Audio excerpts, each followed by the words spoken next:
yeah, Northeast Minneapolis. So been out here almost 3 years to the date. So moved up here for my current job. And what do you What are do you for doing work now? right now, Jeffrey? I don't even know. It's been a long. I'm living in the last time I saw you in person, Jeffrey. I was hanging out with you in Longmont smoking weed, which is exactly where I'm at right now in Longmont. I've moved Sounds from about right, Nebraska. You've moved from Colorado up to Minnesota. So tell us about it. What's got you up there? Yeah, so yeah, I work for a transportation company. It's called EJ Motor Transports. It's actually my family company. So we've got a terminal down in St. Louis and then a smaller terminal up here in Minneapolis. So I spent several summers growing up, high school, college before Southwestern, just kind of a summer job working down there. My older brother has been working there for 10, 12 years or so. I've been trying to recruit me for a while. And, I was job searching for about a year and a half after Southwestern, just trying to decide what the best option is. And I came up and, job shadowed and followed him. And it just seemed like a good fit. It's a little bit smaller. We've got about 13 people here at the terminal. And we deal with dry bulk commodities. So we have pneumatic trailers that we pull up to a rail car, create a vacuum, suck out the product out of a rail car, and then we deliver to silos or blow molded extrusion machines up here in the Twin Cities, Wisconsin. Even go down to Lincoln. We have a regular stop down there. So all over. So it's kind of the last mile. They ship it as far as they can via rail, and then we take it from a truck and go from there. So you're sucking, delivering, putting things on a rail. Yeah, really using those college skills, Jeffrey. Well, I've got my CDL now too. So I'm a truck driver. I'm a real truck driver. All right. So I'll go out and I'll do deliveries when we're busy, or go out and load up, and so it's fun. It's but I'm using all the skills I learned in Southwestern because I'm managing a terminal up here, and you're just dealing with people, and that's all it is. Just learning to listen, and that's a big thing. You just got to listen to people, and they appreciate letting people puke on you, tell all the stresses they're under, all that stuff, right? Yeah, people are people, and they love to complain. So it's just about focusing, just keeping them positive. Just asking what they're grateful for, or just be that smiling face every day when they show up to work. That they can count on me to be positive Patty. that manager training coming through, huh? Yeah, big time. Because I did Southwestern for 8 summers. It's a long freaking time. Yeah. And I got to run an org 4 or 5 years, and managed and recruited and trained and developed, and it's really everything I'm doing. I'm recruiting people up here and training them and developing, and retention's huge, especially in the transportation industry. An average driver, it lasts 12 months in the industry. So if you've got 12 drivers, you're losing 1 a month on average.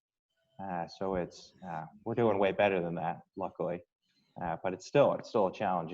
There's so many driving positions out there. So it's what's going to separate you, and it's not always about money. It's you got to be competitive with it, but just treating drivers like people, just listening to their needs, filling needs, and staying on it. Feeling, felting, and finding, right? Something like that. So Jeffrey, 8 summers, that's a long time. When did you start? And, I remember meeting you along with Andres when I was first getting into the business, and you spent a few years into like 2015. Was that your last summer? That sounds right. I can't recall. Yeah, I guess somewhere in there. I can't even remember. Time flies, so probably around then, 2015, 2016. That was Shane Blick's big blowout year, when not just Shane's. Okay. Yeah. Colorado's big blow up year. We all kicked ass. Okay, for sure. We had a lot of people kick some ass. So how did you get recruited? That's always a funny story. Like, what happened? Where were you when you heard about Southwestern? Yeah, what interested you enough to join a sales cult? Well, as Pedro Vega said, cult is the first 4 letters of culture. So It's It's true. it's Southwestern is freaking crazy. Um, and what got me involved? So I have 5 siblings. There's 6 of us. 5 of the 6 of us sold books. Participated in the program. So I was kind of grandfathered in. My 2 older siblings, they heard about it in kind of a weird roundabout way, but they ended up joining with the Minnesota crew, JYD, Junkyard Dogs. And then, I guess that trickled down to my brother Jimmy, and he was doing it down in Florida State with a lot of the Eagle Blitz guys. He had approached me. It was my sophomore year of college, and I was paying for school. So all my siblings, we all had to pay for college. Sophomore year was like pretty tough. I had to take out a little bit of a student loan. I didn't really like that at all. So I think it was January, February. I was rowing in college, so I was super busy. Didn't really have much time to work in school. I needed a way to make some money, pay for college. So I knew my siblings had done well. My older sister, she kicked a lot of ass. She made a lot of money, and it just made sense. I wasn't afraid of working hard, and I knew I'd do well, and that's kind of why I got into it. It was just kind of a perfect timing. He approached. It was an easy sale. He's like, "Hey, this is Southwestern." I was like, "All right, let's do it." He thought I went cold because we hadn't talked for like 3 months. Your brother? Yeah, and I get it. I get it now looking back, but I was pretty pissed like my first summer because we talked in January. I signed the dealer agreement, and my parents signed the parent support letter. So I was committed, but then, I was racing every weekend. Like I was out of town and I was training a whole bunch, and I was working. So it was like, I had no time. And I did a couple assignments, but eventually I don't have time for this. Like I'm taking 18 credits, I'm working part-time, and I'm doing rowing. So we hadn't talked till really like sales school. And I showed up, and he's like, I showed up really late, at like midnight or something, because I had to drive from California, and it was a gnarly drive. And then I partied hard the night before sales school because I didn't know any better. Because why wouldn't you, right? You're about to give up your whole summer. You're like, I don't want to feel anything, and then show up to sales school the next day, right? Well, you didn't know what you were getting into, You're just like, Yeah, I had no idea. yeah, So I remember doing the same. Yeah. Oh, did you even have like your sales talk memorized or anything? Like, no. I mean, I you never just showed up and said, "Hey, I looked at it once. Here we are." Wait, what year was this? 2007 or 8? 9, somewhere in there. Oh dang. Yeah, so I show up, and it was a small sales school. There was only like 12 or 14 kids, which I didn't know any different. But I show up at midnight Sunday night, and they're like, "Sorry, we don't have a hotel room for you." I'm like, "What do you mean? I've been signed up since January." So I'm calling Jimmy, but he's already on the book field because California gets out late. He doesn't answer, of course, because he's asleep. So I just didn't know what to do. I was like, "Fine, I'll get a hotel room. I'll get my own room." And then, I show up to sales school the next day, and it was a pretty boring sales school compared to most people experience. Yeah, some of those bigger ones that get really cultish, right? Yeah, it was one room. We had one room, 12 or 14 people. My little sister was at that sales school too, which helped. So you and Mary Ellen, right, is your younger sister, right? You had the same first summer then?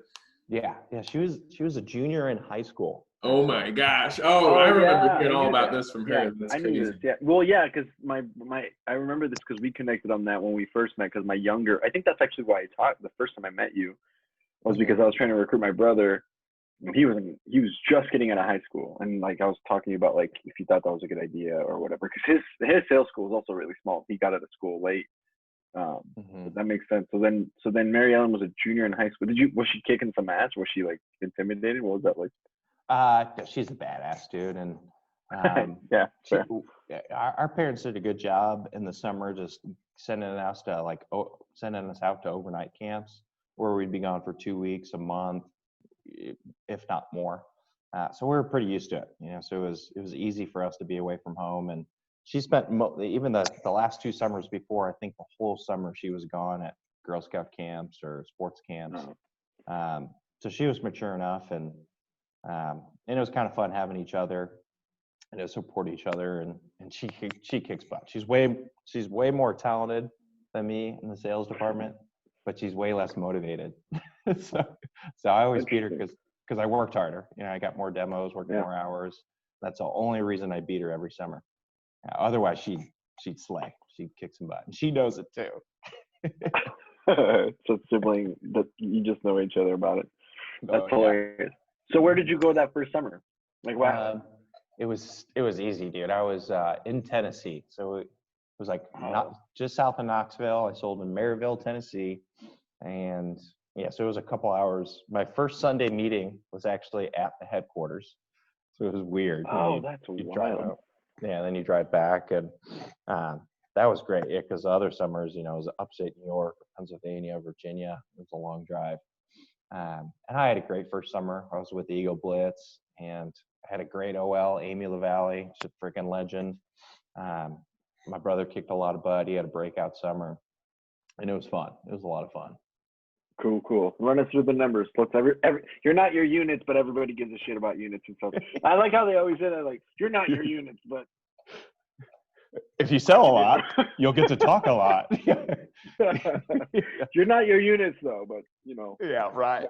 That guy sold 700. I don't remember his name. Exactly. You're on the pay center. Yeah, it's a sales company, but so it's good. Promote That's it. fair, yeah. And we all knew it. We all loved it. Yeah. Oh yeah, we like the recognition. We still showed up. We're like, what was your best day? What was your best week? Yeah, well, I'll get through that first summer. How'd you do that first summer? Units, custodies, give us what you remember. Gosh, I think I sold like 2,200 units. And it was a shorter summer. I think it was like 10 weeks or something like that. So it was solid, not outstanding, but that's still a good first year. Finished in the pace in the superstar book. Right. I think my best week my first summer was like 550 or 5 somewhere in there. That's a good first summer top week for sure. Yeah, I felt good about it, and I worked hard and met some really cool people, and it was overall a great experience.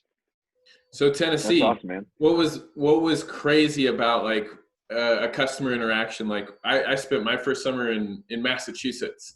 And I remember one day I was just knocking on doors in Massachusetts. They call themselves massholes for a reason, right?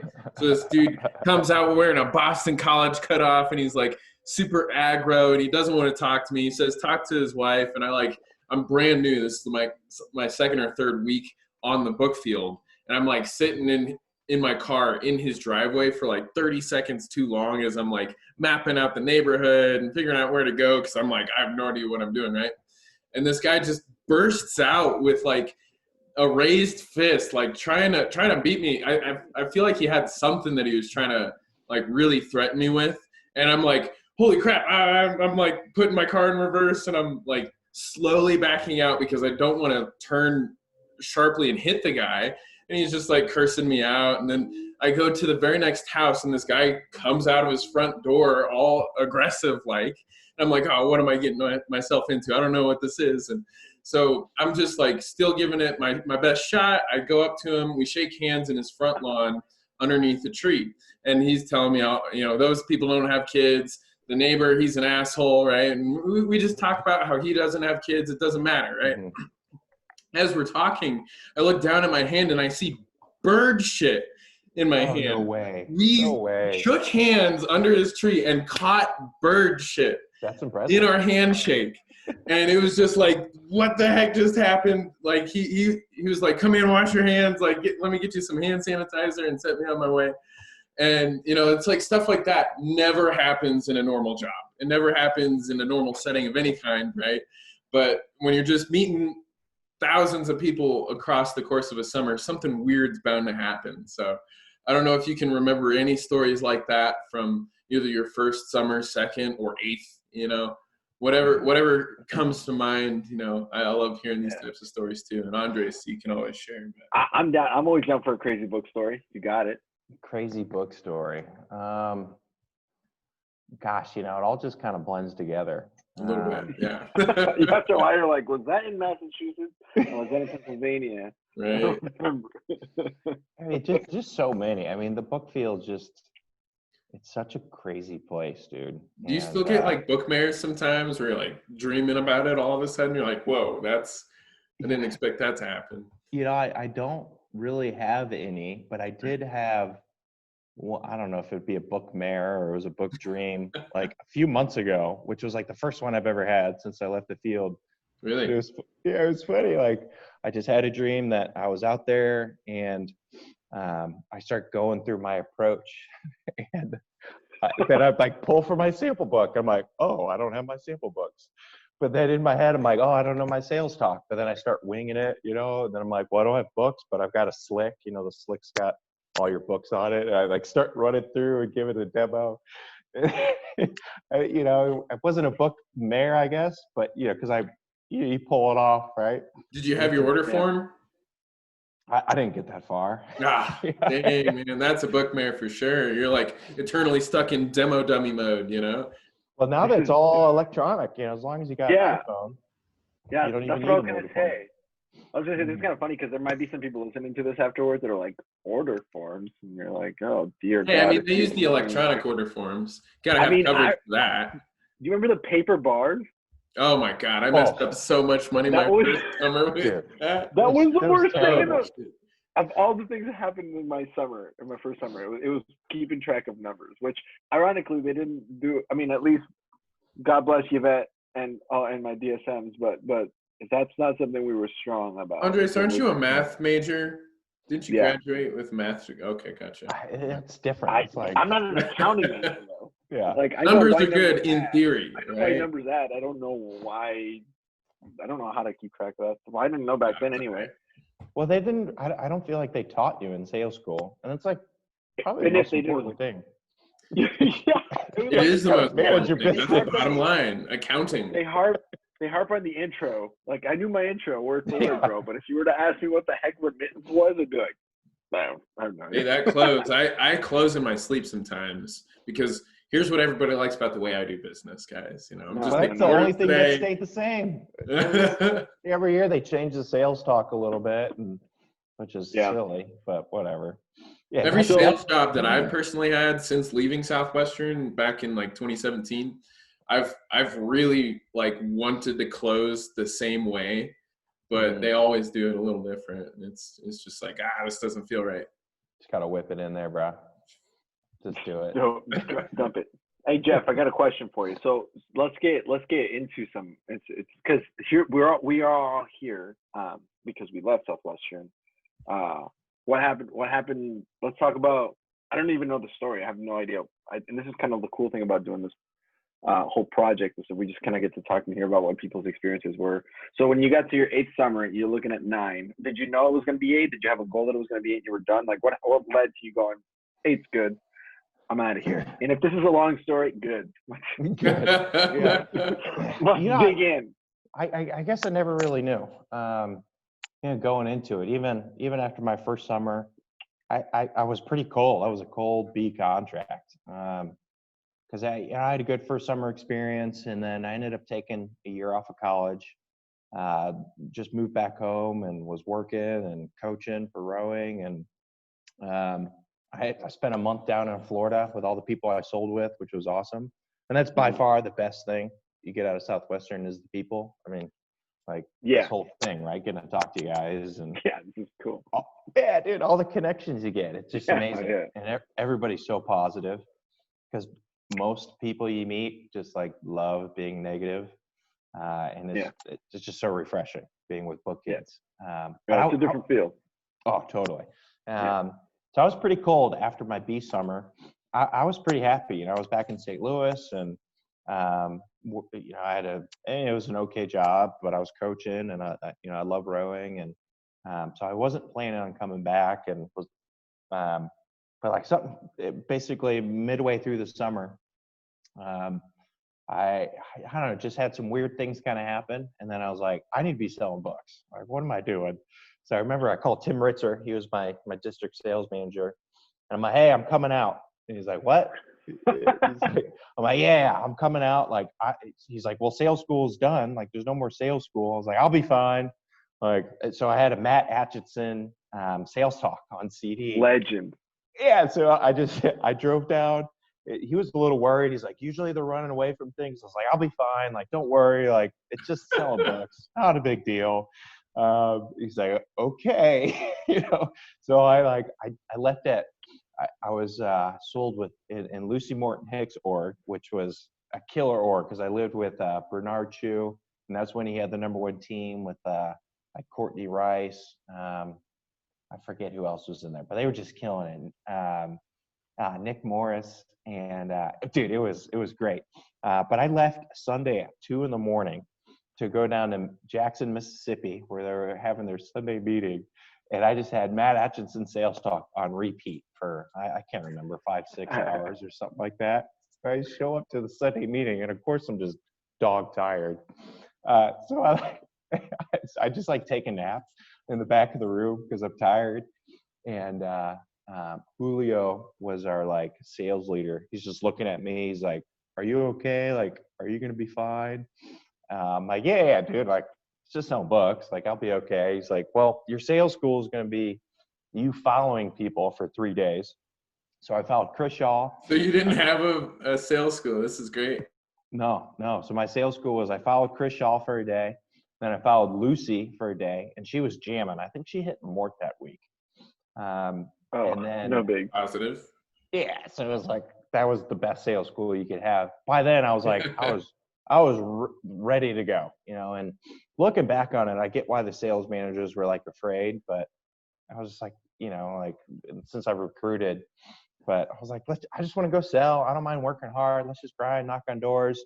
My third day, I was supposed to follow Bernard Chu, who was going to be living in my headquarters with me. So like I was going to meet up with him, but I was itching to go knock on doors. So I like knocked on a couple doors on my way to follow, sold a Mufu. Yeah, baby. But really good about it. But I didn't know any of the prices. So I'm like, oh crap. Like, I don't know. Like I just wrote up an order for like $30 or something. I'm like, whatever. Yeah, right. And, forget to charge tax, forget to charge delivery. You're losing money on a customer. We know it. Yeah. But I had a customer. Hey. And then I went and followed Bernard the rest of the day. And that whole day I was like, this is stupid. Like, I just want to go sell. And I had so like then I sold like Thursday, Friday, Saturday. And by Saturday, I had a steak day. Like I was just like, I'm ready to rock and roll.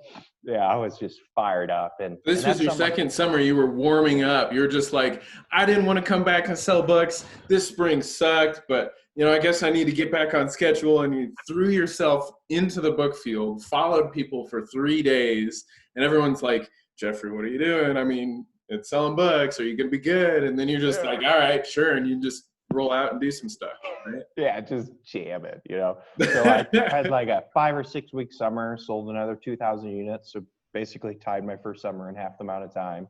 And that was just great. That was a great experience. And that was a lot of fun. And then I guess I was kind of sold on coming back, not sold on recruiting just because, it's different. Like my experience was different than most people because, you get recruited at a campus and you've got your manager there and you've got your team. And all my experience was, I was out in California and then like I drove 24 and a half hours to go to sales school. And then I was selling with a whole bunch of people I don't know. And second summer, it was kind of the same, like drove a whole bunch and just slang. And then third summer was kind of the same. I was back out in California.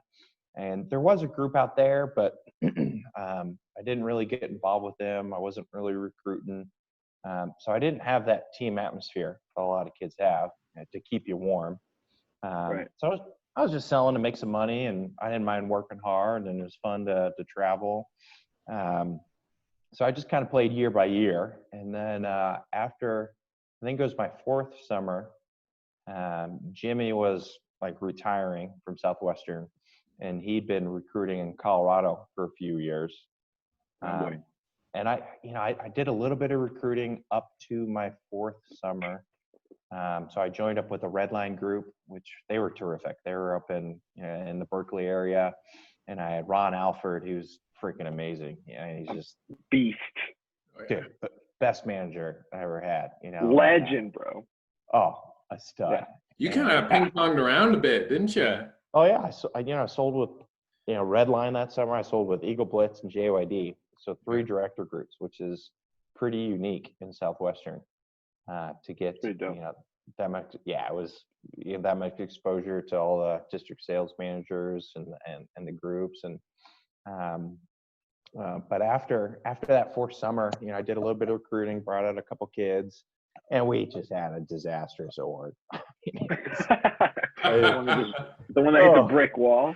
Oh, dude! But both my my OLs were just off schedule. They just weren't working. Happens. Well, I was in Pennsylvania, and I was about 3.5 hours from where everybody else was, like in Philly, and I was out in Hattiesburg, or I was in Carlisle, technically, Boiling Springs, and my rookies had some just awful PR issues, like just awful. We were on the newspaper. I mean, we were on the news. It was. I remember, like, I think Trey called me one evening, left a voicemail. He's like, "Hey Jeff, like, you're in the newspaper. You're trending on Twitter." Yeah, the superintendent was on the news today talking about. It wasn't about me, but it was about my rookie. Not my rookie, but one of the rookies in my HQ. He's like, you need to leave that territory. So I went and picked up my rookie, and he would normally lock his bike at the police station overnight. And I was like, "Hey, no, put your bike in my car. We're getting you out of here." He's like, "What?" I'm like, I'll tell you on the way home, And my host dad, actually, when I came home, had the newspaper with the article on us on my bed. What is it? This is your time to move, son. Yeah. Well, he was cool. He was a book guy, so he knew. Okay. He wanted me to be aware that, hey, dude, like, shit's going down. I know you're not selling there, but the rookie is. This was the 3rd summer you said, or your 4th? 3rd or 4th. It might have been. I can't remember. What you probably don't remember what year this was, right? Well, like 2011, 2012. Yeah, somewhere in there, 2010, 2011. I know. It was somewhere in there. That's wild.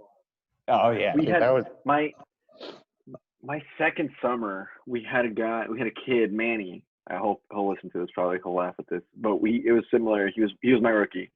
It was the same first summer as my brother, and he tells a story about he was knocking on this, like, it was like late, starting to get dark. It's like 7:30, 8 o'clock, and he goes up to this house and they have all the lights on, and he knocks, and as he knocks, the whole house goes dark. The way he says it, he's like, it felt like someone got EMP'd. Like, like he knocks and then just, so he's like, oh shit. So he gets in his car and starts driving and kind of like pulls over in the parking lot. He's the first year. He's just trying to like get this shit together. So he's like, oh God. And as he's in his car, just waiting, like kind of revamping himself so he can go to the next door, he gets a tap on his window. Oh God. And it's a guy with a camera from the news. He's got like a reporter. he's like terrible. Shit. So he opens the door, obviously lets the people in, or he like rolls the window down, talks to them. And they're like, "Are you the kid that's selling books?" And he goes, "Yeah." And he like, it was positive for him because they let him do an interview explaining what he's doing, and then they aired that the next day on the evening news. But by then, 24 hours later, I mean, all these like different rumors and stuff had spread, but it definitely helped put out the fire. But it was just the funniest thing to just know that like that night, he goes, like, we get home, that was a pretty solid week for me. I remember I was like jamming, and I get home and I'm like, whatever, rookies are going to have problems. There's nothing I haven't heard because I'm a B. And of course I know everything, right? At this point. Yeah, I'm just a glorified first year is really what a B manager is. And we get there and he's like, Andre, I got interviewed by the newspaper or by the media today. And I was like, what happened?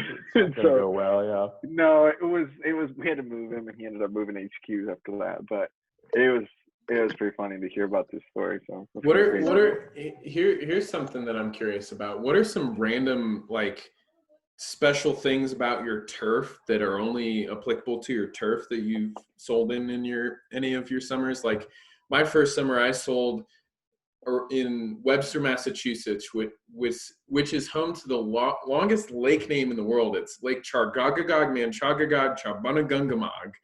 And wow. that was just one like of my a favorite turfs. Yeah. It was a good time. That's gnarly. I think all the territories, like, you just get to know, right? They talk about like marrying your territory and get to know it. And I think after, when you're really jamming, is when you just know all the teachers, right? It's hard to pick apart, exactly in each territory. Like, I don't know if I can remember, but I know when I was like kicking butt and I'd, catch a 6th or 7th grader and be like, oh, I know what teachers you had this year and which ones were tough and what classes were going to be tough. Gosh, nothing can remember. I remember my first summer just having a power name that I dropped at every door. And it was like just a golden name. And luckily she was cool as hell, because when I delivered, she's like, you know how many emails I got? Oh shit. No, yeah, but she was positive about it, because I knew I used her name at every door. I just wanted to say thank you, like, you helped me sell so many books. And I mean, that's the key, right? When you know the school district, kids. Yeah. I mean, there's always cool things about places you sell. I mean, Virginia, that was my best summer, and I just loved it. And the strange part about it was like, it was just the melting pot of people. I was pretty close to DC, where Fairfield County, and we had a breakout summer that year, and we kicked a lot of butt.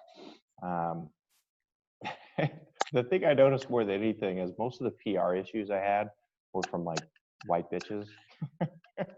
Oh, right. That's the thing I loved about Virginia, is like, I was the minority there. And it was just like mostly people from all over the world, and they were always so cool, and they were always so nice. And they're just like, come on in. Do you want some food? Do you want some water? Right. And the only time, like, you just get these snotty looks from like these white moms who just think they're hot shit. And it was just so refreshing. That it's like, oh God. Have you not heard about them, Jeffrey? Have you not heard about how they're hot shit?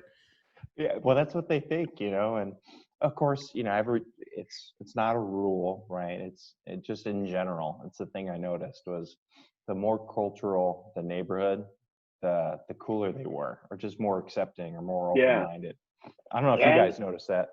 What's with me, whenever I went and talked to minorities or non-white people, well, as a brown person, it was obviously a little different, because sometimes you could tell people were like, my first summer I sold in upstate New York, boonies. Like, it was. Dude. I had a couple summers up there.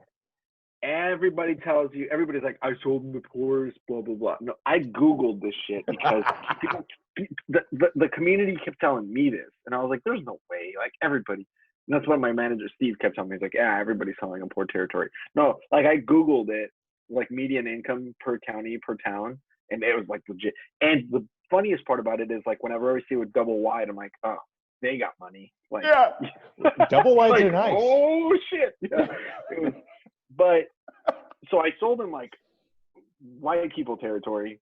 But whenever I would run into a minority, a couple of things. One, you always got to sit down. It was like, but maybe it was in my head. I'm like, oh, I'm going to get to sit down because we're nice. I don't think so. Maybe They're just more open-minded. Yeah, I definitely would sit down with more. Although I will say, in my entire time selling books, I think there's like, I can pick in like one hand the number of times I ran into like the number of people that just spoke Spanish. I was actually super shocked that I didn't like run into more like. Well, you sold in New England, Andres. Right. That's very white. Bilingual was going to be way more like beneficial for me. But anyway, I would. So one is they were always nice. I always got to sit down, and two, they always feed you. Yeah, I love that culture. I always got food. Mm-hmm. I sit down like, you want something to eat? I'm like, fuck yeah, dude! I had 6 PBs and J's today. Like I need some chicken. That I've had for 6 weeks. Yeah, I'm running on There's PB&J's. substance of like nut butter and jams and jellies. Oh yeah. The latest advanced sales told me to try Nutella and PB, so I'm just doing my best. Like, yeah, so I did make some killer PBJs. Yeah, it reminds you of the Brookfield, right? Every time I eat a PB&J, I feel like it's a Tuesday in July, and I'm dying, and I gotta go to the next store. Yeah, dude, I ran into a lady, and I think it was either Pennsylvania or New York. But you know, sometimes you knock on the door, they're like, "Come in," and you're like, "Should I come in? Should I not?" Dude. Like, who do they think I am? But you knock again, "Come in, I'm jamming." I'm like, "What? I'm jamming?" I was like, "Screw it, I'm coming in." And she was literally pouring jam and jelly like into bottles, right? And so she ran out of her house like a jelly store or whatever you call it, you know. So she just had shelves of different types of jams and jellies. So I was just giddy. I'm like, dude, I make a PBJ every day. And I got a what was it? It was a pumpkin pie with pecan jelly. That was damn. Like, you were going gourmet with your shit. Dude, lights out. It was I looked forward to that PBJ every day. It was just and you so should. lit. And you should. Yeah. That was positive. So PBJs are great and everything. Let's kind of change gears here, because right now all these current book kids that, you know, knocked on doors in a pandemic, had record summers, you know, did crazy shit. They're in Mexico right now, right? And so I know that right you know, I've had some good times in Spanish-speaking countries, right? That I didn't have to pay to go to. And let's hear what you got in terms of crazy stories regarding Sizzlers, since you've been on so many of them, and you know, let's reminisce on that. Sizzler's hard to beat, man. You've got 100 or so college students, and you're on all-inclusive resort for 4 or 5 days, and they're all salespeople. They all did well, and it's just, I mean, you guys know. I don't have to tell you.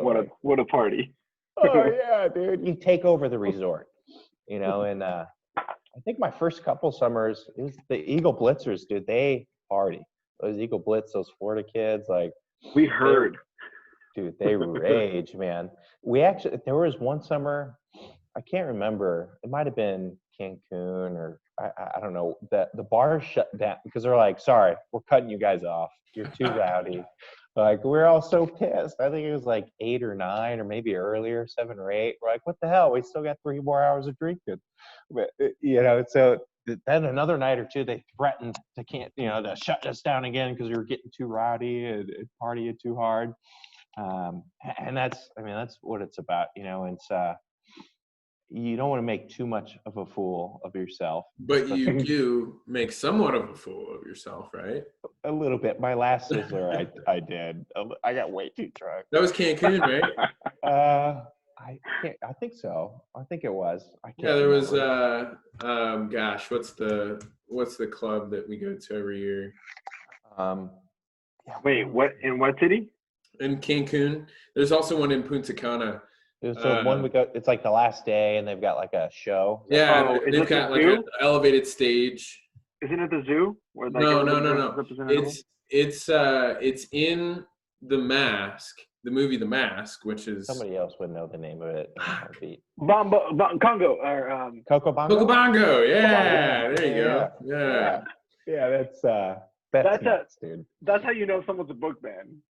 You ask them the question of name that bar, and they're like, Coco Bongo, baby. And you're like, I'm there. I've been there. I mean, what a just good experience, though. I think the coolest part about it is when you take over a club, when you go out, and they're all people that are just having fun, and you can't find that anywhere else in the world. But you go to a club and you dress up real goofy. You know, a lot of times you have those party things that are going on. The themed, You can just dance and grind on anybody and everybody, and nobody cares, dude. It's a vibe, dude. It's a vibe.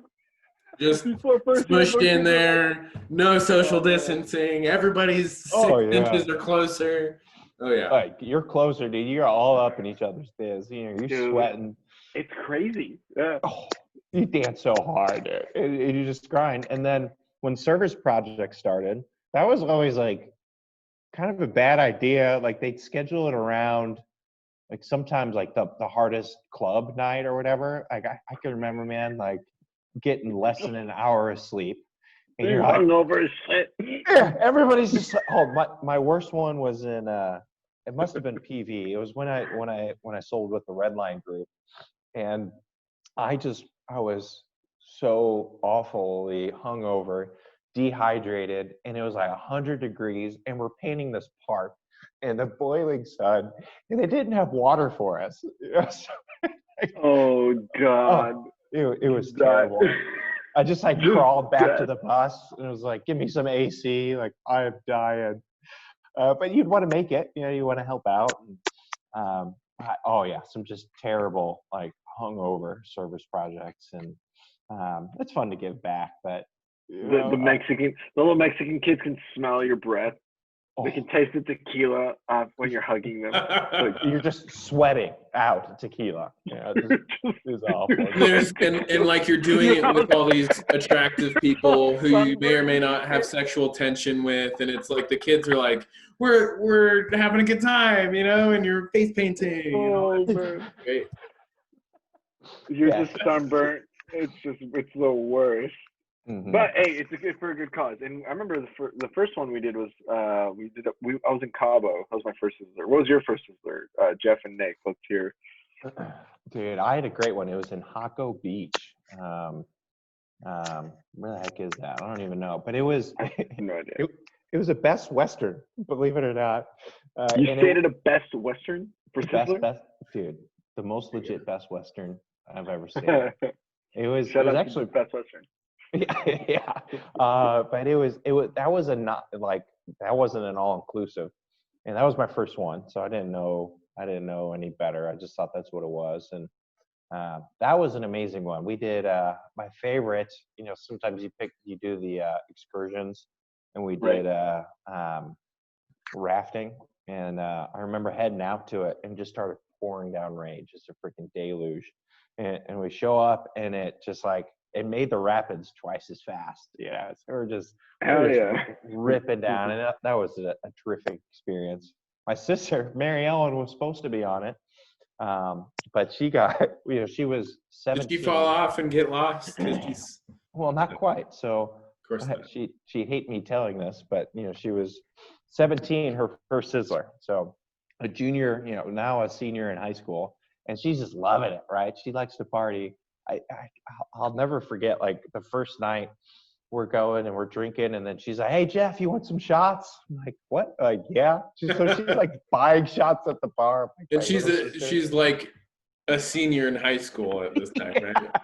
So she's just having fun, and there's all these college kids, and then there's this one dude. She's like, I don't know, she's making out with him, and Jimmy and I are like, "Oh my God!" Like. Dude, she's 17, So we grabbed Amy. So Amy was Amy LaValle was her OL. We're like, Amy, can you like stop this? Can this just not happen? But she's just just freaking buck wild. And she ends up getting like sick, right? She gets like because she was partying so hard. She got like a couple ear infections and a couple ear infections. We're getting both ears. I don't even know what MVP of Sizzler here. Yeah, so she couldn't make it to the float trip because she was, or the rafting.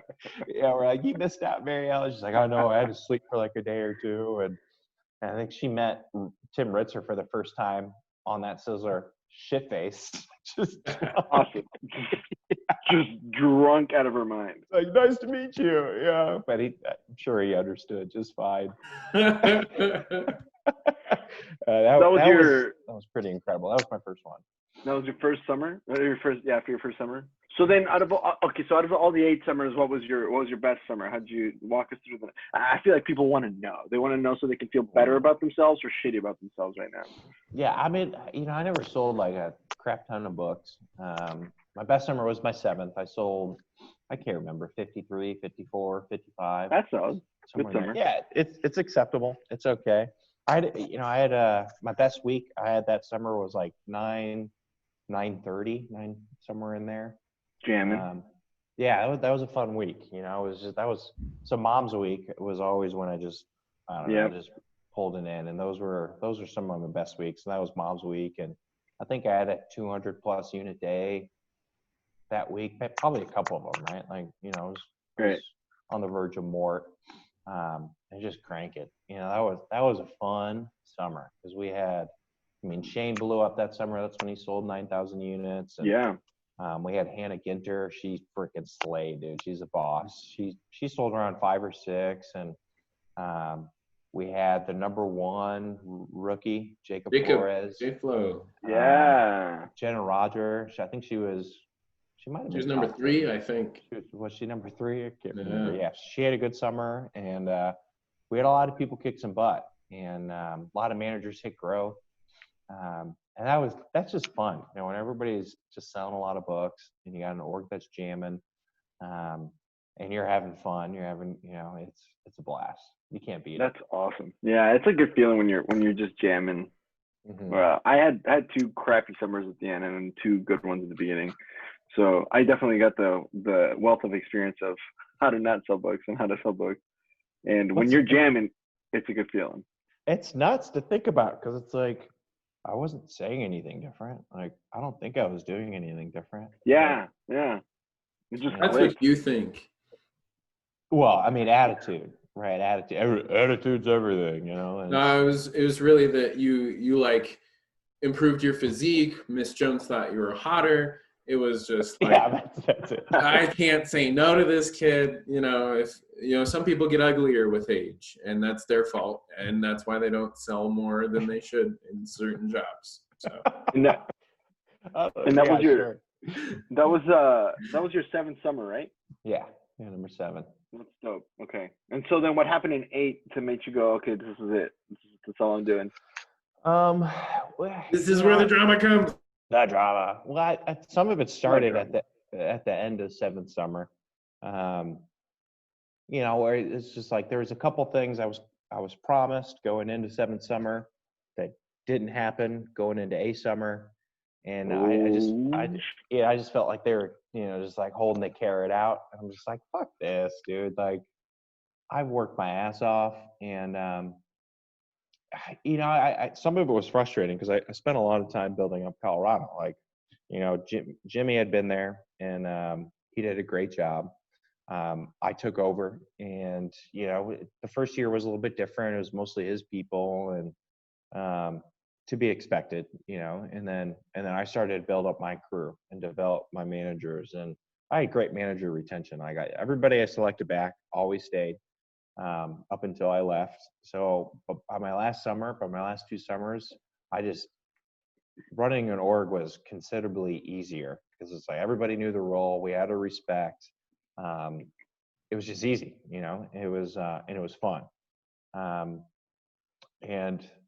know, Shane was kicking a lot of butt, and Shane's a stud, and he sold a lot of books, and he had some great rookies.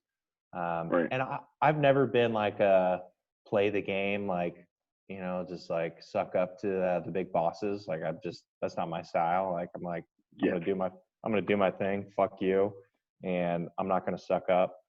And credit to Shane, he's really good at that. He's great at selling books, and he's great at playing the game. And that's awesome, you know. And it's I don't know. I noticed it the last couple of years where, you know, especially after that 7th summer, you know, he sold more books than me. So they're just like, they just gave everything to Shane, and like, oh, it was all Shane, and he was doing all the talking. But Jeffrey, you are not your units, remember?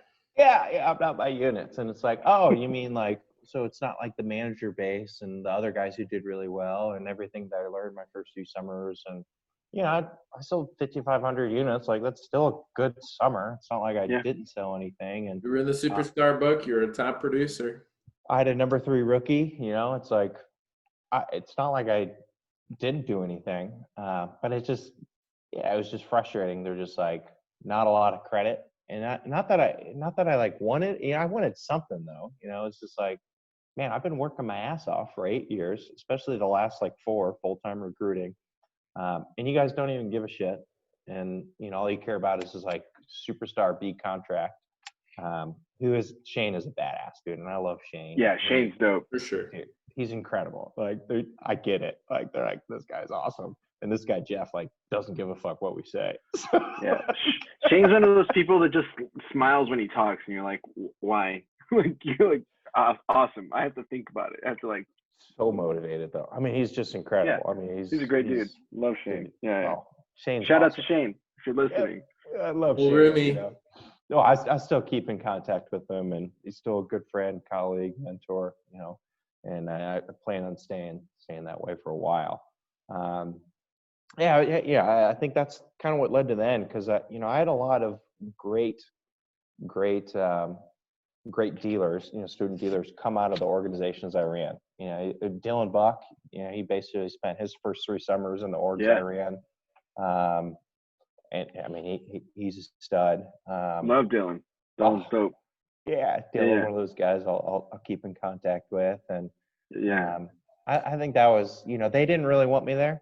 I think when it came down to it, Ritzer leaving and then, Ryan Groom taking over was weird. Ryan's great. He's motivated. He's cutthroat. He's not my style of interacting with people, which is fine. Everybody's got their own little style. Because he's more kind of a, just like a bulldog in it. And I'm just whatever, like, hey, let's ask, like, you do you, I do me, let's kick some butt. I love you, you love me, And see on the other side. Yeah. So he kind of took over managing me, and he'll talk about it. We just batted heads. We didn't get along that well. So it was just a mix of all that, where it was just like, I was told a couple of things from Ritzer. He retired and left. Nothing happened, and then Rao took over, and Rao and I were just so different. He's different from everybody. Well, you and I have that in common, Jeff, is that Rao and I are also very different, which is great. Mark Rao's beast, so it is worth noting. I'm nothing like Mark Rao either, guys. So it's like he's a unique person in his own right. Mark Rao is a person that the company needed at the time. Absolutely, I agree. To be fair, I mean, like I think that like it was interesting though, because like the production had kind of gone down at that point. At least it felt like it, especially in like going back production. Up since then. And he came in when they needed him, and he's kind of like, and what is this from The Dark Knight? Not the manager you want, but the one you needed. Because the guy you can't take credit away from Mark Rao for changing kind of like the culture of Southwestern, taking over like the mission for it. It felt like back then, and maybe I don't know if Jeffrey you'd agree, Nick you might agree, but like when I left, one of the reasons that was really deterring from Southwestern was the idea that when you left, you were kind of shunned. I mean, I felt like that was kind of like the feeling for me. That, dude. It's still man. Yeah, it was really interesting. Just kind of how you stopped hearing from people that you thought you were closer than. And this is not to speak ill of anyone. I'm just saying, like, there was just like this idea of like, if you were doing well production wise, and that's what mattered. And like, there were certain people that I would get Christmas cards from that when I decided to leave Southwestern, I stopped getting Christmas cards from, or just a hello, or a, hey, how are you doing? Which I thought that there were some parts of it that transcended that. Now, on the other hand, there were people who I didn't really like talk to as much, or just like, for example, you're one of those people who I knew you. I remember knowing you. It was fun. I met you because you were dating Elena as well, and I got to know you that way too. You were visiting Nebraska, or we hung out sometimes here and there, but it wasn't like we were tight or anything like that. But we were cool. Like it worked, right? And so there are people who I still stuck around with and had really good relationships with, even with you, even though we didn't like keep touch, every year. But it's great talking to you now. Like if nothing, hell yeah. So some of those people did stick around, but there was like this vibe of like when you leave, you're shunned. You're no longer on the inside. You're no longer like invited to things. And there's several layers to why that happens, in my opinion, because I think about this enough being in Colorado now, where all I know are people that I sold books with, or in the case of my roommate, sold solar with door to door. And so the reason why there's so much exclusion that just happens by default, and that's a common experience of alumni, is because they're so goddamn busy. They're always every weekend having another get back, and they're just like, I need to do other things. I need to focus on getting my stuff straight for recruiting, and then for getting ready for the selling season. They're in or maybe not Cancun right now, but they're in Mexico, and then soon after they're going to be traveling because they don't have other times to do it throughout the year. So it's like stuff that I've come to expect from Southwestern participants as an alumni is just they do their own thing for 9 months out of the year, and 3 months maybe I can get them, you know, in their attention. Usually it's in the fall, and sometimes it's not. You know, the most interactions that I've had with people that are still in the business is by living with them. Right, your brother still does it, Andres. So that, you know, you've got your ability to stay connected that way. But it just is what it is. You know, it's like I've had other jobs since Southwestern, and I don't hang out or talk with those people that I've worked with since leaving that business, whatever it was. In fact, I have more friends from Southwestern that I hang out and talk with regularly that are still in it, as well as alumni, than I do from college. Right? College didn't even provide me the same level of connections because we weren't, you know, beating our head against doors for 3 months out of the year. And, you know, it just forms this unique bond that's muddied with distance and, you know, busyness. And then, you know, it's also strengthened by the fact that we all kind of know the same inside jokes and can, you know, talk about our favorite ponies and stuff like that. Yeah. I was mean, there like a well, I was going to ask, was there a touch fallout? on that? Yeah, so to touch on both, I mean, I agree with both you guys to a certain extent, because there's some people that are definitely like, oh, you left Southwestern, like, I don't want to talk to you, right? And then there's the other group of people that are just like, whatever, dude, you sold books, like, congratulations, because it's like, two experiences I can remember is, you know, one, I remember when I first decided I was leaving, talking to a district sales manager, and just saying, like, we were just out at I can't remember. It was one of the fall meetings where I like first decided I'm leaving. And I just said to them, like, yeah, this is my last summer, you know, last summer was my last summer. And it was like, I said, I killed somebody. They're like, oh, and it was like, got really awkward. Like, yeah, dude. Yeah. Like, whatever it is. Like, I don't give a shit. Like, cool, you know, peace.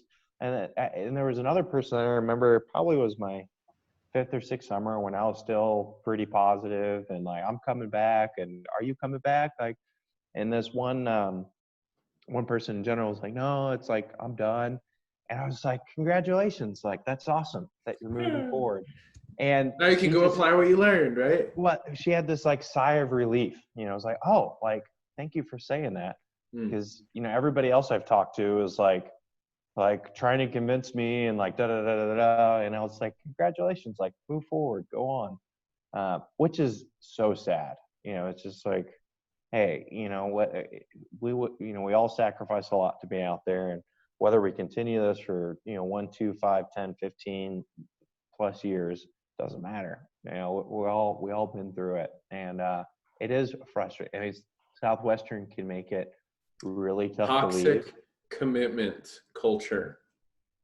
Well, there's a lot of people that just need to get the fuck out. Like, yeah, that's it. You know, they're stuck in it because they're like encouraged to. It's the best thing to do. Until you hit DSM, you need to stay in Southwestern. It's like, dude, you've been here for 8 years and you haven't hit a certain. Get the fuck out. Like, this isn't good for you. I will say the good thing about Ryan Groom, in my experience, is he's more apt to getting people out if they've been around for too long than keeping them around forever. You know, so yeah, which is they need to hear that.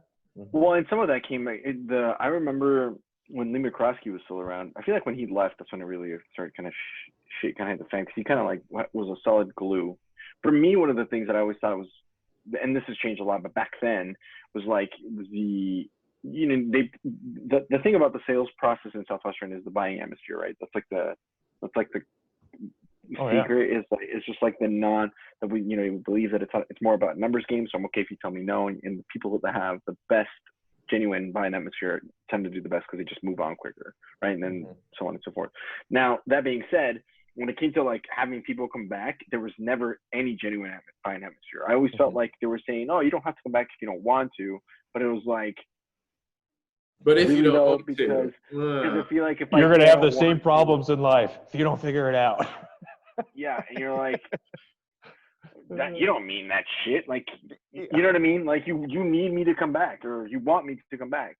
And I remember this because so my first summer, we had Hannah Reesberg was the #1 rookie. Then we had Morgan Jones, Meredith, like all these people. But then there was a couple that didn't come back. There was 2 in the top 10 that didn't come back, and I remember being in the crowd that did come back. The way they were talked about by a variety of managers, people in the company, that I'm like, shit, like I don't want to be talked about that way if I ever leave. And it felt like now again, that's changed a lot since then. I feel like maybe it is in some works, but that was actually one of the things that like I remember like this idea that like, dude, like we were in this together until I left, and all of a sudden I'm like I'm a loser because I don't want to sell books for 8 summers to see if I can make it as a DSM or not or whatever. And so that was always frustrating. And again, I feel like it has changed a little bit somewhat, but I don't know if you experienced any of that when you were thinking about moving on or leaving or any point in your career. Oh, totally. And that was always frustrating for me as a manager and leading orgs and seeing just, same experience, hearing, true buying atmosphere is what you say afterwards, right? Because that's really how you feel. And, right. Same experience is like, seeing what people just say. It's like, oh, like rolling their eyes, like, oh, this guy, he left. Or it's like, dude, like, come on. Even if somebody did this for summer, like, hell yeah, you're a freaking badass.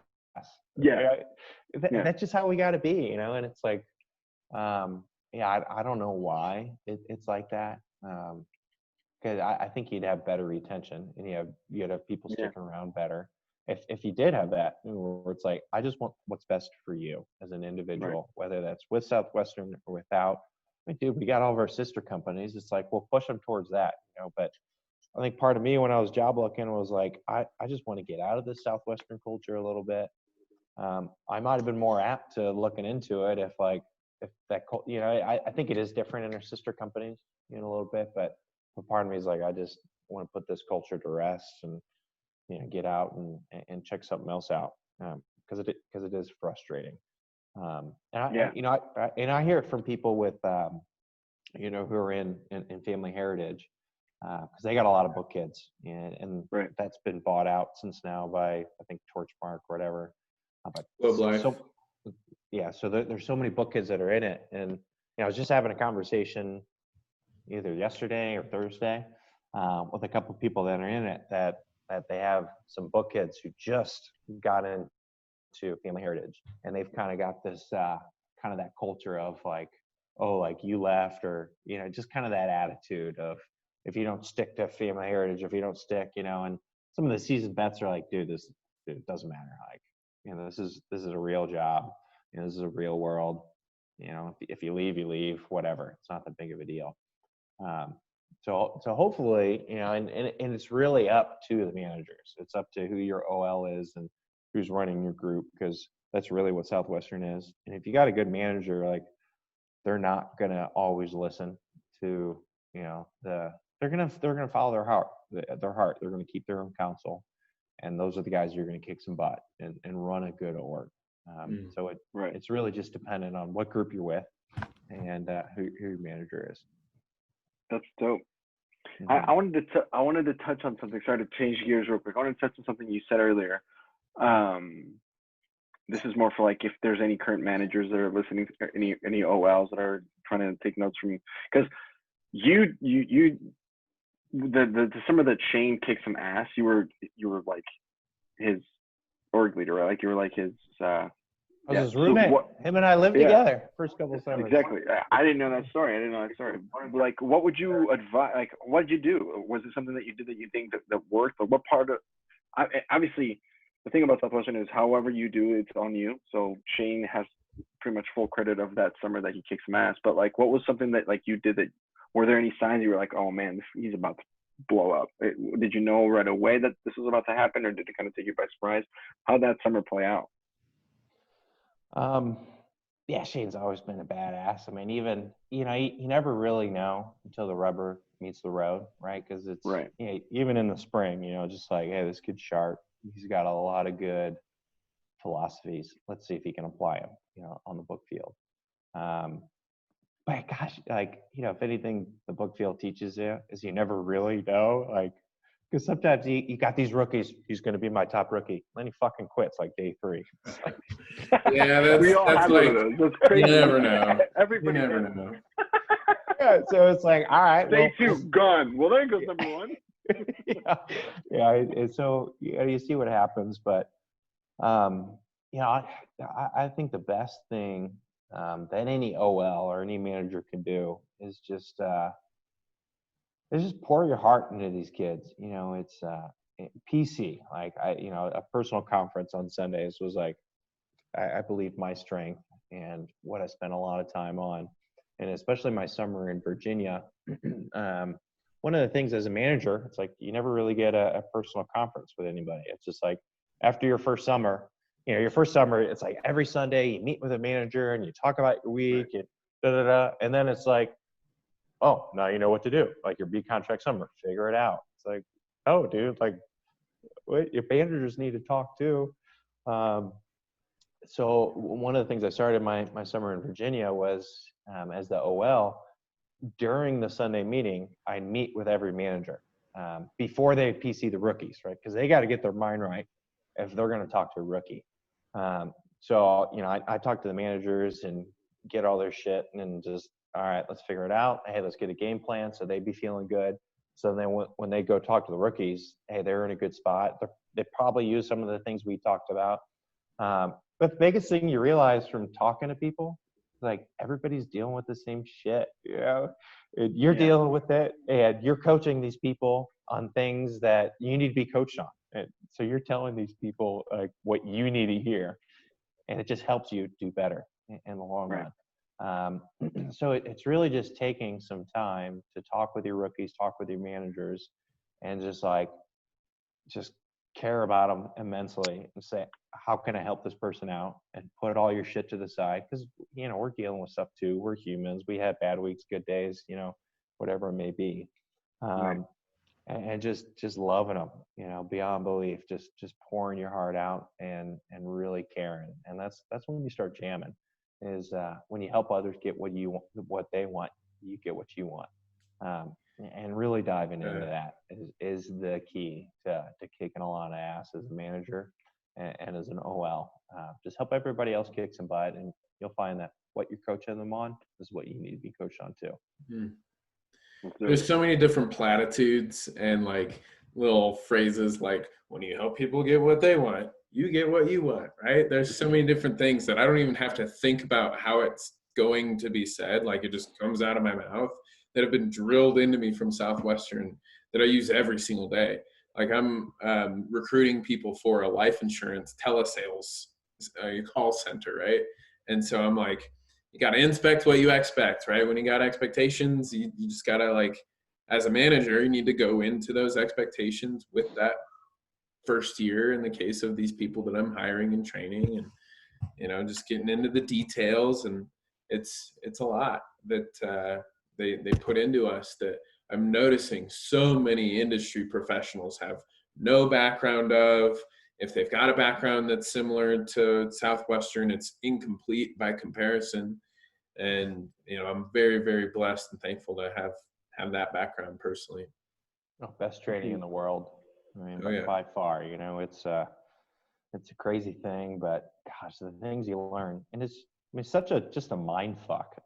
You're out there. Yeah, basically. Well, you get a lot of time to think, and it's, I think my first few summers, well, probably starting my like third and fourth summer, I just remember being kind of a wreck at the end of the summer, it's just like you go crazy, and it's I think that's why some people, they turn to whatever it is, a higher power, and that was big for me. I think my fifth summer, I had luckily, I just had a recording of Power Now.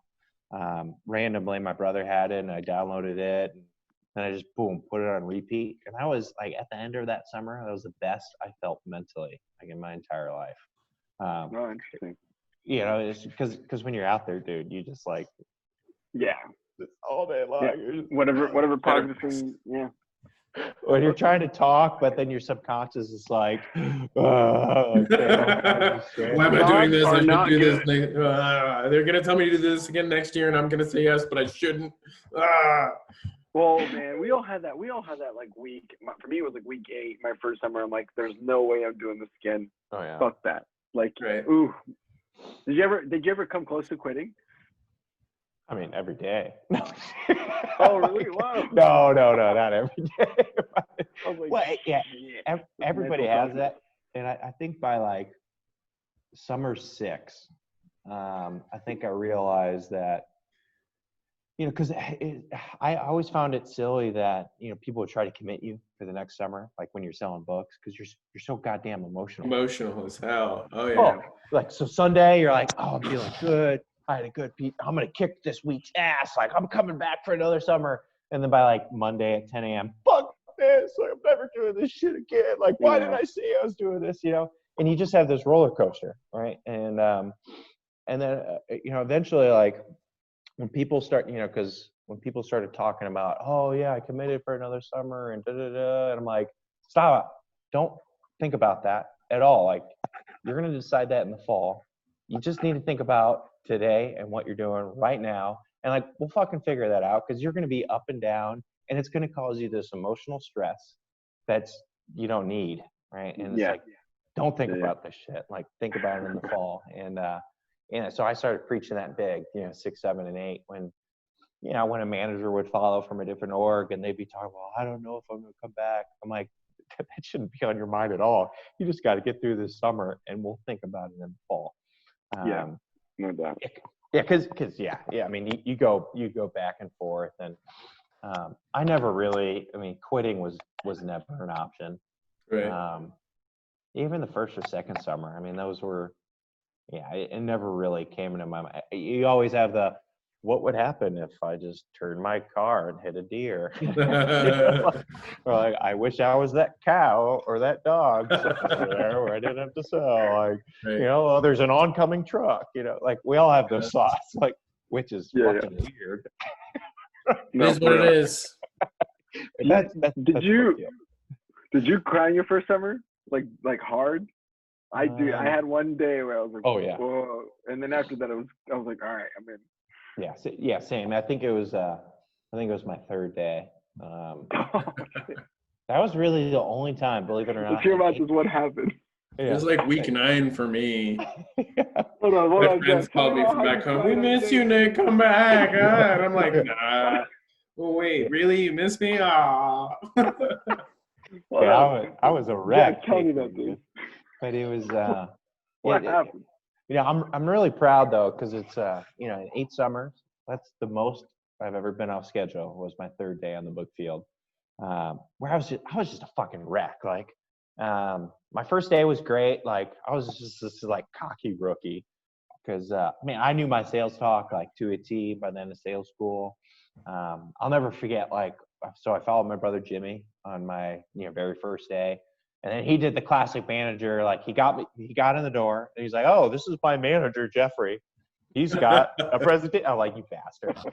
But I fucking nailed, dude. It was word for word presentation. And I remember after he's like, Jeff, like, that was fucking awesome. I was like, yeah, dude, I know. Like, let's go. Yeah. So day 1, day 2, I had a few customers. I was kicked in the butt. And then it was, day 3. And I can't remember. It was like 11 or 12, sometime midday, maybe later. And I was just, for some reason, a wreck. I was exhausted, right? Because you're just not used to the hours. And I don't know. I can't remember. I was just getting really frustrated and down. And of course, when you're frustrated and sad and down, you get doors slammed on you faster, right? Because people, they don't give a shit, right? Whatever, so it's just this kind of spiral, right? Where it's just like, it gets worse. You're neg. So everybody you meet is negative. It gets worse. Nobody's ever going to succeed at this job. I don't know how anybody ever sold a book in their life. Yeah. It's bullshit. Yeah. They lied to me. Yeah. I was selling my first couple days. I'm doing the same thing. You're just being an emotional little rookie. And God, I just remember being so pissed, so frustrated, and I'm just like kind of tearing up and crying. I'm like, fuck this, I'm gonna take a nap. So like I pull off on this like just this dirt lot and just fucking pass out for a couple hours because I was just so frustrated and so pissed. And then you know, I think I was asleep for like an hour or two, I can't remember. And I woke up and I was just like, you kind of feel guilty a little bit. Yeah. Oh, a lot of it. They don't let you get away with that shit, even in your own mind. Well, I mean, you know, it's your day 3. You don't know that much different, right, about being off schedule. And I don't think I ever told anybody that. Because like after that, I read some Ogmandino, you know, the greatest salesman. And I was reading through that, and I think I was still crying a little bit. But then I just had this like, I don't know. It was probably the best thing that could have happened to me that summer, because I was like, you know what, like, fuck this, like, don't be a little bitch. Like, let's just do this. You know, let's just work hard. Let's have a positive attitude. I was like, I'm gonna finish this day off. I'm gonna get my 30 demonstrations. I'm gonna get a customer. I don't give a shit. Like, I'm just gonna work hard. And I just like, I cranked. I think it was finally like 4 or 5 o'clock, you know, a couple gravies. And I'm just knocking on doors. I'm positive and still getting no's. 9:30 hits. I go, I don't give a shit. I'm not finishing this day without a customer. It was like 10 o'clock. Knocked on this like trailer, and this cool mom, and you know, I think you're like, you're the toughest mom to catch. You know, just, you can lie. Yeah, classic. 9:30. I can't even see you. Yeah, it's like bullshit, like whatever. It's like, yeah, I just got home from work. Come on in. I'm like, yeah, you know. So, and I'm just like, I'm feeling great. You know, it's like, boom. You know, so it was awesome. I freaking sold her 0 down, but.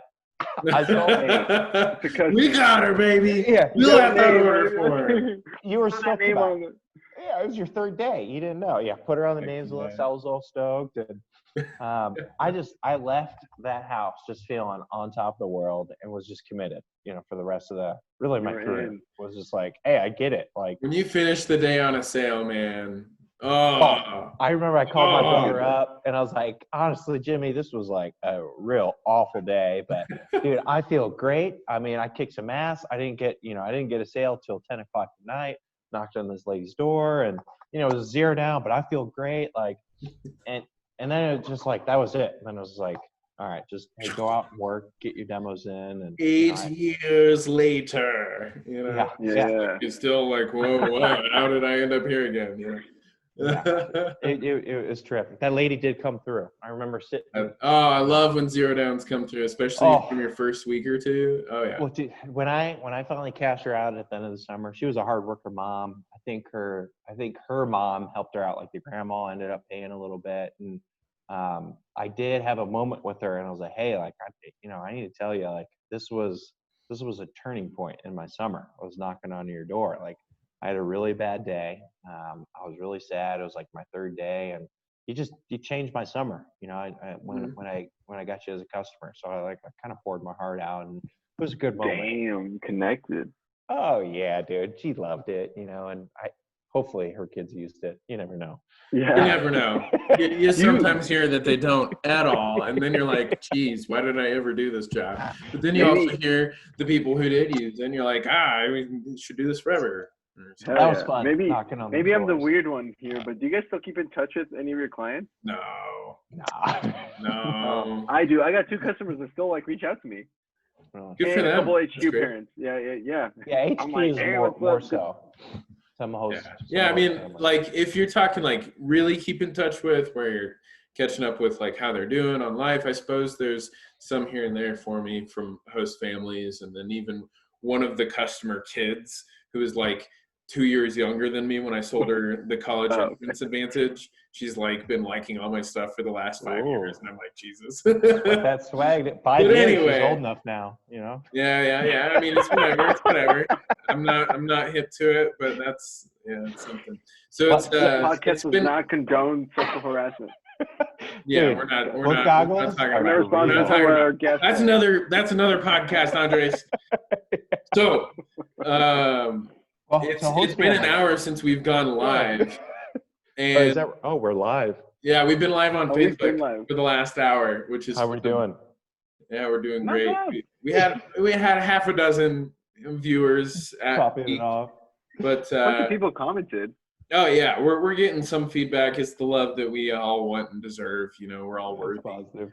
But yeah, I'm just curious if you want to make any like closing remarks, Jeffrey, about, you know, things that perhaps Southwestern taught you and you think everybody should know, or things after Southwestern that you learned that you just want to promote to the world, whether it's about, you know, an industry that you're a part of, or if it's just a lifestyle choice or just a perspective, whatever you want. Also, I feel like it'd be only fair if, well, I don't know how much time you have, Jeffrey, so you're free to just let us know whenever you need to get off. But I do want to hear some cool pony stories. Maybe like the biggest fair you ever had one happen. We can't do this and not do a pony story. Fair enough. I feel like be speedy. I'm trying to respect my own time, let alone all y'all's. I'll be quick. Well, the biggest pony I had was on. It was the best week of my fourth summer, maybe. I was in upstate New York, and I think it was my third summer. I was in org with Jimmy, and it was the first time I hit PC, 600 units, you know, so it's like $3,000 profit. And I sold to this one, and so I had a rookie following me that year, or that day, and I sold to a guy who was so I don't know if he like sold drugs or he just had a lot of cash. I don't know. Yes. We like those people. They're buyers as well as dealers. You know? So, but he also sold like Yankee candles, like those big old candles. And I had a rookie with me, and he was just super cool. You know, just sit down with them and go through presentation. He ends up buying a 6 set. And he just paid with cash. I'm like, fuck yeah. But it's like, you want some candles? I was like, yeah, like, let's get one for me and my rookie, you know, so we get some candles. And then I take off, right? And then like 2 days later, I get a message from Southwestern's customer service that says, hey, Jeffrey, like, so-and-so wants you to come back because they want to buy more books. Like, what? Like, he already bought a 6 set, you know? So I save it for Saturday, right? Because I want to have a big Saturday. And that was a good day. I sold close to 200 units that day. And I saved them for the afternoon, and I was already jamming. I think I already sold like another 4 and a 6 set. So I was already sitting like 100 units. And so I knock on his door, and he's like, hey, like, you know, the department told me you wanted me to stop by. He's like, yeah, I want to buy another 2 6 sets. I'm like, really? Why? Like, yeah, you don't mind if I pay cash, do you? I was like, well, I got the books in my car. So he's just like, boom, like 1,200 bucks. Yeah, I was just like, fuck yeah, dude. So just on top of the world, just feeling great. And then like next door, they bought a 6 set. Next door, they bought a 6, and I was just like, boom, boom, boom. That's a lot of units. So, oh yeah, dude. It was.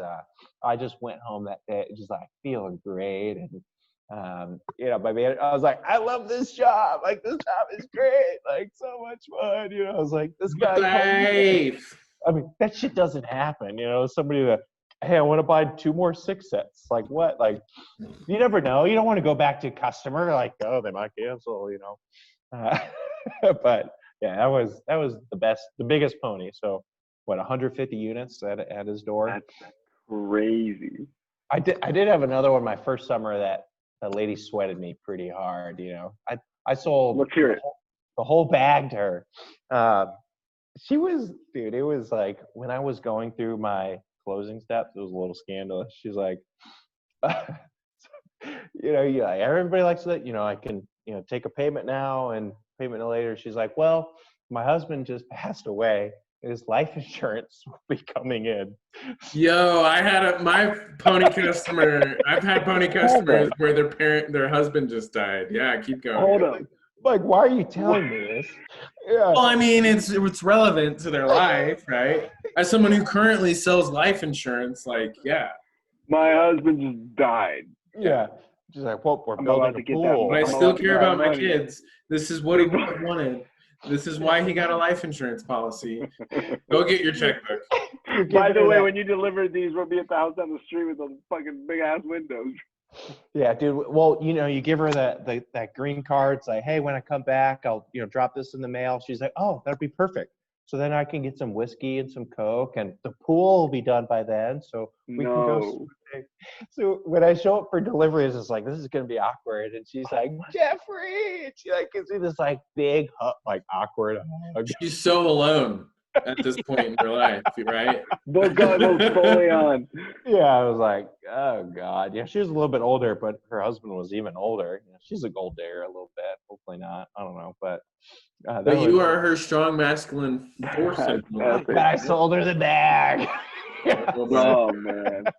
But I guess parting words, right? Southwestern is,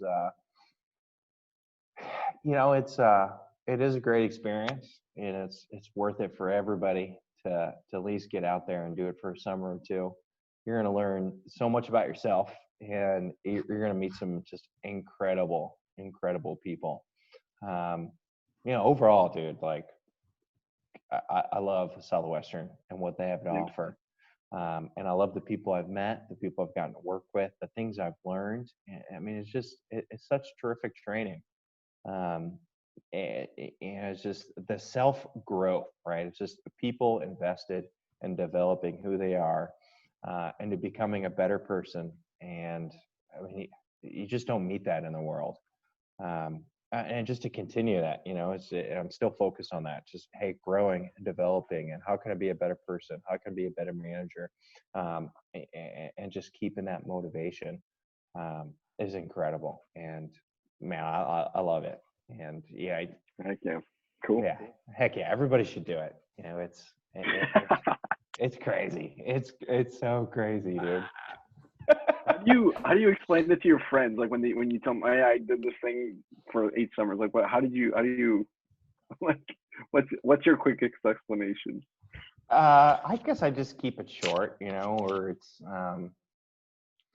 some of them say, hey, I just did this crazy thing and I learned a ton. And some of my close friends, I'll talk about it more, where it's just like, hey man, I just spent 8 years developing who I am, like turning myself into a badass, and I wish you'd done it too. If people ask, like, I think the biggest thing I'll tell them is that, hey, you're going to learn a lot about yourself. It's just a crazy experience. And most of my friends who didn't sell, they're going to meet my book friends at some point. And they're going to get it. They're like, hey, they're all like sharp, like motivated, good looking individuals. And it's a crew. Yeah, they get it. They get it when they meet the people, because you can't beat people. Yeah, man. Well, it's definitely been awesome reconnecting with you, Jeffrey. This was just like a random brain baby that Andres called me out of the blue and was like, hey, do you want to do a podcast? I've been talking about it with my brother. And then, like, I think we should do it with the alumni and, like, talk about crazy stories. And then I'm just getting into it. And, it's a Joe Rogan take on Southwestern Uncensored. You've been a great first guest, Jeffrey. You've, got us, on some traction here. We've got a good feel of how these conversations go. Yeah, this was fun. It was awesome. Yeah, dude. Yeah, this was a blast, man. I'm glad you guys are getting this together, and looking forward to see the end result. Oh yeah, we got a few more people lined up. Yeah. For the if viewers, you're watching, I'll do some announcements. If you're watching, I think some of them were live on here too. And I would invite you, Jeff, to tune in. I think we're scheduled to meet with Brandon Q on Thursday. Nice. And Shane Hertig tomorrow, I think. Is that right? We'll double check. I'll be ready for it. We'll just keep an eye on it. We'll keep doing this. If you're listening, if you made it all the way to the end, we'll probably comment on this.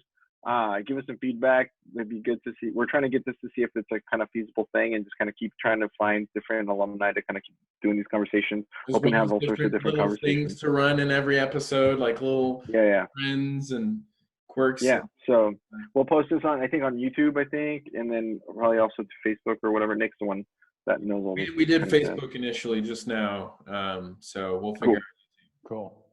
Cool, yeah, man. So keep in touch, and then hey, we can have you on again. We can share some more stories and see how Yeah, please do. How you're doing. Yeah. If there's anybody else that you should be on this, let them know, and then we'll reach out to them as well. So, but as far as that goes, thank you so much for tuning in. Hopefully, we'll see you again. And if you're ever in Lincoln, brother, right here, hit me up. I'll long Longmont. That's where it's Colorado. I'll be out to Colorado for sure. I'll hit you. Yeah, brother. All right, guys. I'll talk to you, Andre, soon. Jeffrey, thanks so much. Audience, we're out. Peace.